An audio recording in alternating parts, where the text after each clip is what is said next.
good for me yesterday. All right, so I want to, and another one was the responses to the weekly readings, right? And then also that the metaphor exercise was really good. I mean, all kinds of things that keep you going, you know, when you're tired. So you all remember my I am from.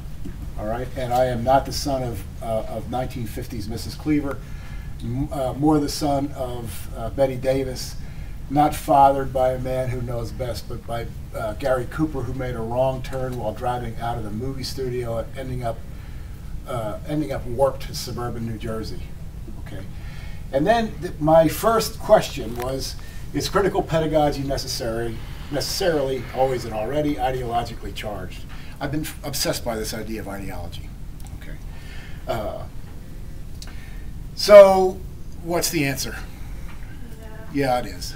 All right. So, if ideologically charged, necessarily so, how do liberatory teachers make room for all points of view and encourage honest exchange and foster independent development of thought? That's the goal that I've had for a long time. Then yesterday, when I'm working in my journal, all right. So for some reason or other, because of this healthcare stuff that's going on, I went on a tear about free markets, right? And that a free market is necessarily a contradiction in terms, period. There's no such thing as a free market, all right? Now, where I went from there is, isn't a free market ideology contradiction in terms with ideology suggesting a doneness hardly free and able to develop, all right? That once it becomes an ideology, it's defined in a way that prevents it from being free to grow, okay? So then these questions came back to here, right? And they were: is ideology determinative? All right. In other words, once you address an ideology, does that prevent you from seeing the world truly, right? Is an ideology of freedom a contradiction in terms? All right. Can we teach without an ideology?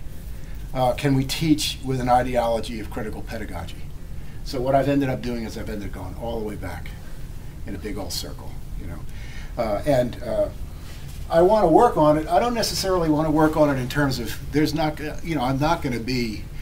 I mean, I got lots of stuff that's in process that's coming out. Books and blah blah blah, chapters. So this is not going to be, and also I'm not a 35-year-old assistant professor anymore, so I don't have to worry about getting this out in the next 2 weeks, right? But it's what I want to work on for the next couple of lifetimes. So that's it. That's where I came with my teacher inquiry question this summer. So does anybody want to say anything or have a question? Well, it almost sounds like